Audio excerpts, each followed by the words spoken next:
This is Business Women Australia podcast, featuring industry leaders who bring their wealth of expertise from diverse areas to help you build a successful business. Now, onto the show. And welcome to another episode of Business Women Australia podcast. Now, my guest today says, success is what happens when preparation meets knowledge. Joining me on today's show is Dr. Sacha Fulton. Now, Sacha, she is a highly respected as well as qualified consultant, a trainer, a coach and workshop facilitator, as well as an author on peak preparation and performance. Now, as the owner of Peak Preparation and an Australian leader in sports science, Sacha offers over 15 years of experience in the field of scientific training and preparation techniques for individuals, organisations, community groups and schools.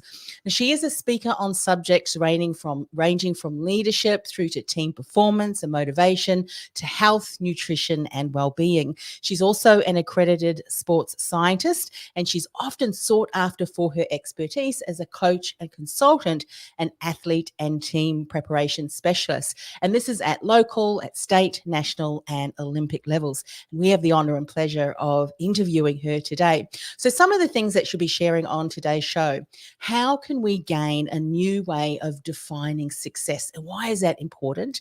She's going to be talking about how we can understand leadership values and apply them to critical decisions so that we can redefine success away from the numbers and more towards values, especially for organizations. And she's also going to share with us a new matrix for peak preparation and leadership. Welcome, Sacha. Thank you. Thank you very much. Lovely to be on the show. Look, we have, as I said, an honour to be able to speak with you today because you bring science and experience and a wealth of knowledge and expertise across a lot of diverse areas. But if we're correct in assuming, we really can leverage these in a way, as you said, to redefine success and within leadership, within the workplace, and even, I would imagine, in our individual day-to-day lives and business as well. What is it about these particular topics that you're so passionate about? Share that with us before we dive in. Sure. Yes, thank you. Look, I think, as I said, I like to, every now and again, I'll look back on my career and I'll look back on the different experiences that I've had and the different athletes that I've worked with, or the different places that I've been and the different sort of pursuits of high performance that I've been involved in. And I think that sometimes you look back on that and you can't help but think that there's accumulation. So all of those little bits have accumulated to kind of where I am now and where my current thought process is. And I just think that I get so excited and passionate to think that there are different ways of doing things, potentially safer ways for doing things. I'm quite invested. I have a little girl who's turning 4 at the end of this year. So I think my whole mindset has shifted in terms of, I'm more interested in youth athletic development at the moment than I am in developing Olympic athletes, just from that, where my sort of current life stage is at. And I just think there is so much that we can learn from all these different books and these different experiences and being able to bring it all together. Yeah, I love that. Isn't it interesting how we can bring our experiences and insight and hindsight can be valuable in shaping and reshaping, redefining, if you will. And that leads us beautifully into the first point about gaining a new way of defining success. So share with us what that is, and perhaps even look at, well, what was success the way that you looked at it previously, and of course now that you look at it now, and why is that so important to define this new way? Yeah, look, I think whenever we work with Olympic athletes, there tends to be so much weight that's put onto quantitative and numerical ways of defining success.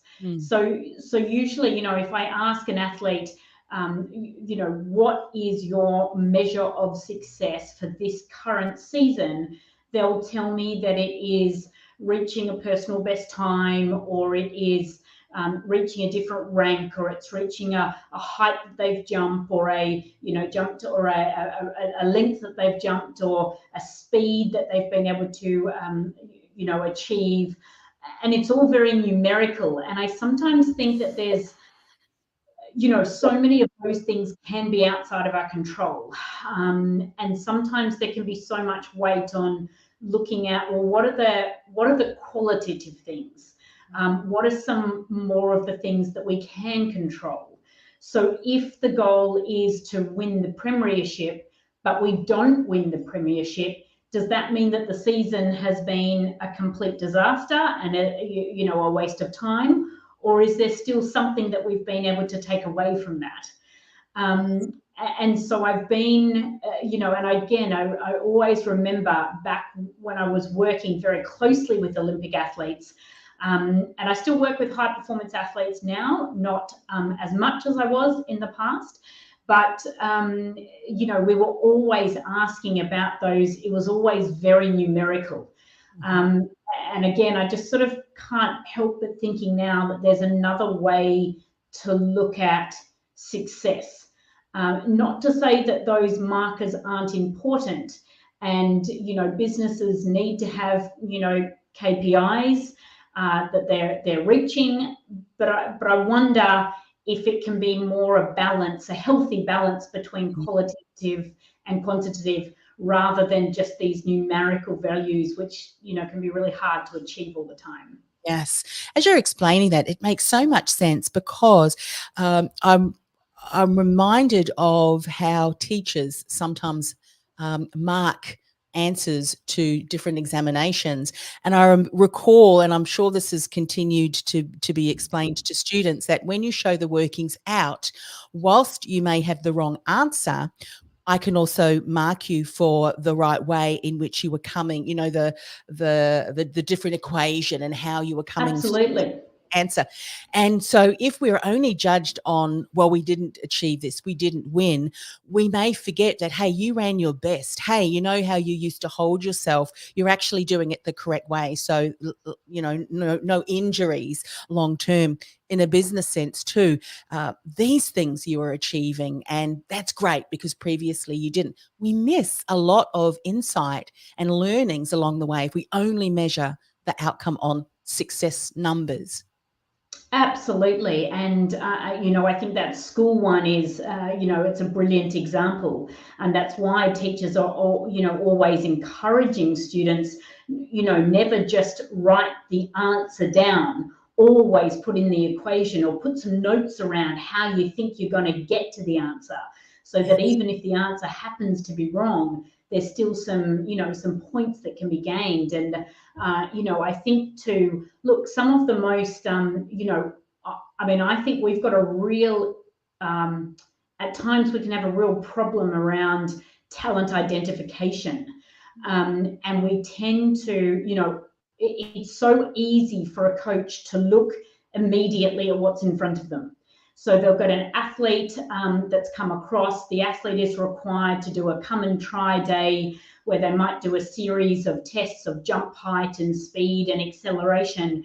But so rarely do we then ask the athlete about their character, what drives them to success. Where have they come from? And then knowing how much of a gap, can we fill? And some of the best coaches in the world, the famous Jamaicans and the Jamaican sprint coaches, one of the things they pride themselves on is not looking at, they like to take in the athletes that have been overlooked by other academies. They love that because they see it as a sense of, there's something that we can convert here. And I don't know if you remember back in the day, Sacha Fulton, one of, 100-meter record holder and gold medalist, he was overlooked for so long by certain academies, but come into the right hands, who was able to sort of nurture him, see how much growth he had, his potential to grow, and see that inner drive, that absolute sort of grit, that resilience, that inner motivation, And that was really what made them go, well, hold on a minute, even though he's not telling us on paper right here and now that Yes. he can be a world record holder, give this athlete 12 to 18 months, it's going to be a different story. So I think that potential, full potential, if you Yes. like, there's sort of so much that we can hold in there. Yeah. And, if an organization were to only measure on the KPIs and not look at an individual or a team through the lens of, say, that coach who looks through the lens of, obviously that person with the right training and the right environment and support became that star athlete. If we continue to only look at the KPIs and results, there are people within our team that then could never achieve that potential because it can impact your mindset. You talked about character.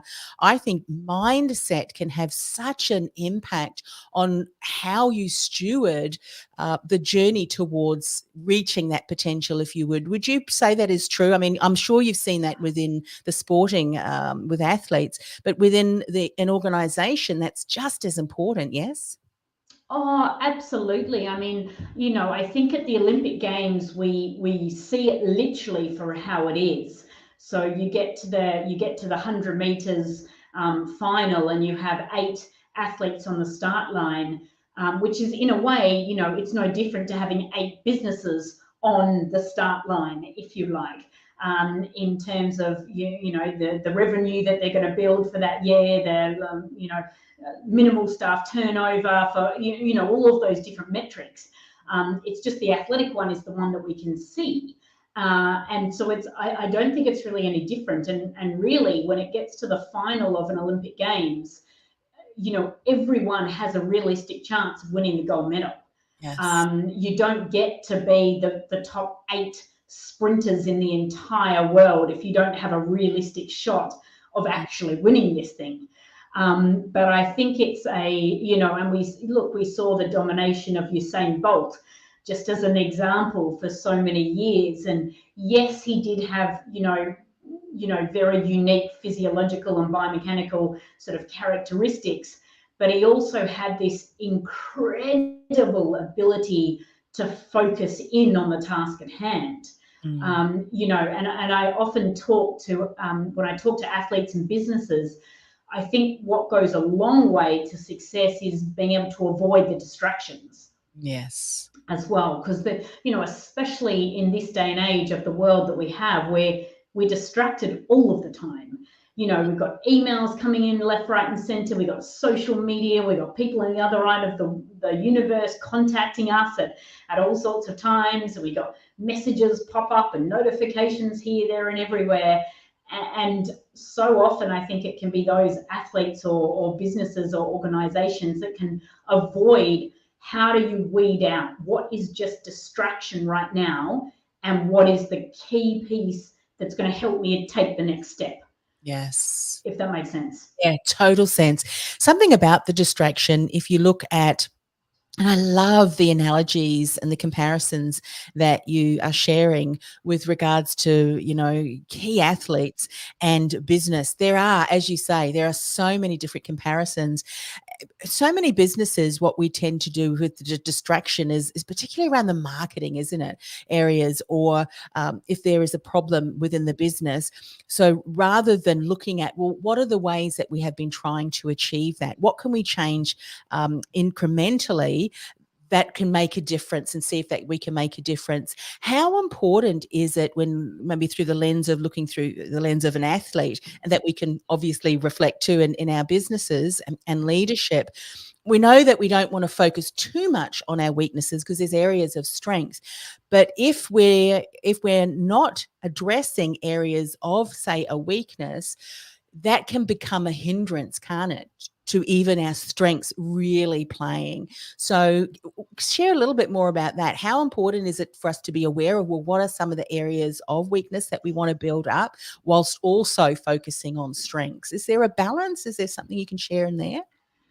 Yeah, it's a really interesting concept because I guess when you're talking about such a high-performing individual or a very high-performing organisation. It's a fine line between, do we focus on our weaknesses or do we absolutely capitalise on our strengths? And there's probably, there's going to be, one or two weaknesses that are good to focus on because they keep the learning and the growth and they keep the motivation and they build resilience, because it's okay to get knocked down. It's about how we get back up again. That really defines that sort of that ongoing greatness. I think, maybe this one alludes itself a little bit to, not sure if you've heard of the hedgehog concept. This is the one that Jim Collins talks about in his book Good to Great, and he talks about the hedgehog concept being simplicity leads itself to greatness. So when confronted by a predator, the hedgehog's instinct is to curl up into a protective ball. Yeah. And it's this one single response that's so simple, yet it works as an absolute response to sort of any attack that comes its way.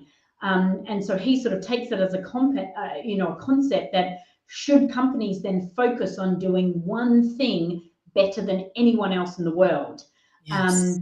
and that single function sort of becomes the organization's hedgehog concept. I guess we saw it with why, when we started, getting that really good understanding of why do we do what we do. Mm-hmm. Not what do we do, but why do we do it?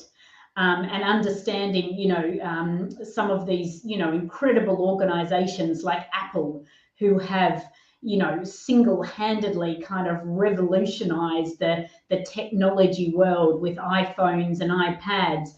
Their concept is, at the end of the day, it's relatively simple, but they do it better than anybody else. Yes. Great concept there, and such a reminder, isn't it? What is that one thing, that hedgehog principle for our business and even personally too? We each have unique gifts and talents and strengths. What is it that we can bring to the table, even as a team, that together collaboratively ensure that our team is at the top of their game on any project, and delivery? Such a great reminder, because we're so often comparing ourselves to others and trying to play the game at their level, so to speak, but that may not necessarily be our strength. Absolutely. And funnily enough, literally just recently, I've been speaking with a running group, and the girls in the running group, they're very honest and very forthcoming, but they say one of their biggest distractions are the other individuals that turn up on the start line. And if somebody else has longer legs than they have, they can almost put themselves into a mindset of, I'm done, I'm out. Like I don't have a place in this race because this girl has a longer leg. And that is because they are building an assumption that a longer leg leads to a greater stride length, which leads to a faster time. And it's like, whoa, hold on a minute. Let's bring it back to you and what you have, because you can't control the length of somebody's leg that turns up on the start line, right? Yes. And there are so many things that are outside of our control, in terms of when we're in business or when we're in sports or when we're in music. We can only control. We can mitigate as much as possible. We can brainstorm, we can prepare, but there's always going to be something that is outside of our control. Yes. And so again, being able to avoid the outside distractions, not focusing on what we can't control, and bring it right back to sort of simplicity. I mean, I've just finished reading Ash Barty's book. Fantastic, really excellent book. And she'd often talk about, she'd turn up to a game and she'd have game plan A, B, and C. And every now and again, she'd look at the opponent in front of her, and she'd be in the right mood, and she'd just say, actually, B and C are not coming into play today. It's Yeah. A. Game plan A. No other alternatives. This is what we're doing. You know, and I think, you know, also being able to have that, you know, they talk about these, you know, different characteristics of high performing teams. And, you know, one of the big, I've got a few notes here that I just referring back to. One of the concepts that they talk about is that inherent trust and respect for each member of the team as well. And I think, you know, really being able to, what is the value of the organization? What are the organization's values? How do they align with each individual's, you know, personal values? And how do we use those values as a point to build this inherent sort of trust and respect? Because Yes. if we've always got the trust and we've got the respect for each other, then it makes, you know, working out whether we attack the weakness or attack the strength, it at least means that we're going in this together. That makes so much You know. And those core values or values of the team, I think, really gel, don't they? Or need to gel and are so core established that it's what hold the teams together. And I'd imagine too that if we're able to recognise, you know, together what is our individual strengths that no other organisation can really capture as they're delivering their services and support. When we're able to define, well, when we're at the top performance of our game, we're at top peak, what are the core values that underpin that? And if we're able to define those, we can continue to live that out consistently day by day, even when things don't turn out as they planned, because we've still got those core values are driving us no matter what the outcome, the numerical outcome is. Can we say, is that what you found? Absolutely. Yeah, definitely. And, you know, I've got just a couple of sporting, I hope you don't mind me referring to the sporting stories all the I time, love but them. I love them, and I'm they're sure. the ones that are front and center of my mind all the time. And, you know, I look to, so I'm looking, I'm thinking of two stories very far apart in age. So one is Stephen Bradbury, who, you know, I think we all know in Australia for winning the gold medal because everybody else fell over. And it's like, well, hold on a minute, that's a very simple way of looking at his win. And what a lot of people don't know about Bradbury is just what it took for him to even get to that Olympic final. So he had to overcome a broken neck to get to that final, a catastrophic training injury. He also, you know, those blades are razor sharp. He had a blade in training a couple of years prior to that gold medal. He had a blade, he fell onto the guy in front of him and a blade went through his leg and he lost 4 litres of blood on the ice. And I mean, near-death experience, had to come back from all of that. And even going into that final, Bradbury was the first to say, I'm not the fastest athlete in this field. My goal is not to be at the front and snap the win. What I have to do is I have to hang back a little bit and I have to hope that somebody else makes a mistake. Because if somebody else makes a mistake, then I'll really put myself in at a good shot of a medal. Of course, what he didn't bank on is that everybody would fall over and he would come through, you know, for the gold. But he wasn't going into the final saying, I'm the fastest in the world and I'm going to win the gold medal. Same as I look at Eileen Gu, this gorgeous Chinese American freestyle skier who competed at the last Winter Olympics. And she was born to a Chinese mother and an American father. She was the face of the game. She's a model and like a fashion expert as well. And even prior to the game starting, all of these interviews were, you know, what's it going to be like when you win the gold medal? And she'd look at the reporters and she'd just say, as far as I'm concerned, I've already won the gold medal. I elected to compete for China. I could have chosen to either compete for, you know, America or China. I've chosen to compete for China because I can influence 1 billion women. Wow. I have the ability now with my face and with what I'm doing, I can influence 1 billion women to follow their dreams and, achieve their goals. So Yeah. as far as I'm concerned, gold medal or no gold medal, I've already won. Yeah. And I love those sort of stories as sort of sobering reminders, I guess, of this, this success pathway and this leadership pathway that we're all sort of on ourselves. Amazing. I love both of those stories. Let's talk about this matrix. You're saying there's a new matrix that will help us be at our peak or peak preparation as well as leadership. What do we need to know here? Look, this is a matrix that I have.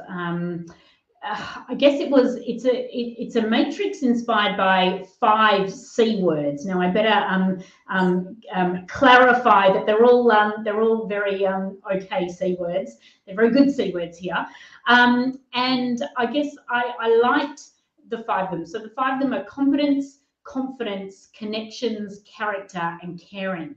And I think initially these 5 words were used in an education setting as sort of 5 ways of ensuring that we're meeting all the goals that we need to know for education. And I just sort of, I guess, put a slightly different spin on them to sort of say, for me, they felt like they were the start of values that for me were very much inspired through sport. So what I ended up doing was I ended up going through and just allocating 3 values to each of those words. Yes. So the competence values were wisdom, learning, and growth. Confidence values became courage, resilience, and integrity. Connections values became gratitude, authenticity, and responsibility. Character values became kindness, patience, and forgiveness. And the caring values became respect, listening, and compassion. And I sort of found that if a team was required to go through a process of redefining their values, by starting with this one sort of fairly simple exercise and matrix and picking one value from each of those 5 categories, so 1 out of 3 values, whichever mix match of values the individuals chose, they ended up being a set of values that could really carry a team through, if that makes sense. So there was almost nothing lacking as long as one from each category was chosen. And when I run a presentation, which I do on sort of values inspired through sport, there's so many stories, like so many incredible sporting stories that I'll often come up with about these great acts of sportsmanship, which were really, at the end of the day, they were great acts of values. Yes. They were not, this was not, so the one that I'm just thinking about now, 1996, it was around the world global yacht race in sailing. And of course, I know I can't remember how many yachts set out, but it was basically whoever circumnavigates the globe first is the winner, basically. A very, honourable thing to have won. But about a month and a half, so I think this is about a 3-month event. Yes. And about halfway into this race, back in 1996, there was a Mayday alert from a competitor. It was the French sailor, Raphael Dianelli from memory, and his yacht had been wrecked in a storm in the Southern Ocean. And he was in desperate need of help. And Pete Goss, another sailor in the race, he was the first to receive this Mayday, this Mayday help. And without being told what to do or anything, he immediately abandoned his course in the race and set off sailing through these hurricane winds to rescue Nelly. And despite, his own yacht was knocked down various times en route, he managed to locate this sailor. I think it was actually with the aid of an Australian Air Force plane, but they managed to locate him and save him. And the two have remained very close friends to this day. So there was no amount of, there was no training, there was no rule that had told him this is what has to happen when you get a Mayday alert. It was a value that took over, that said, right now it's way more important for me. It's more important for mankind that I rescue another human being than I try and win a yacht race.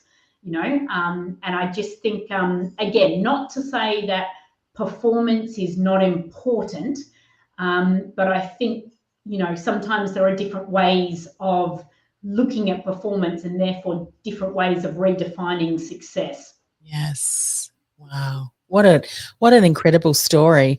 And that really does highlight the value of redefining success. And we've got just a comment here. We've got Carlos who's here. Said it's true in recent decades, the value and concept of success and excellence has risen, and it really allows, as you said, that there's some of those core values. And I love each of the core values that you mentioned in each of the five areas.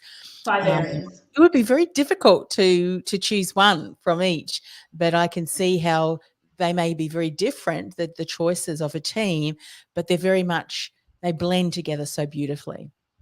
Well, on that, I did a little experiment with a basketball group. I had the ability, it was a WA state group, and I was presenting to the men and the women in two separate presentations.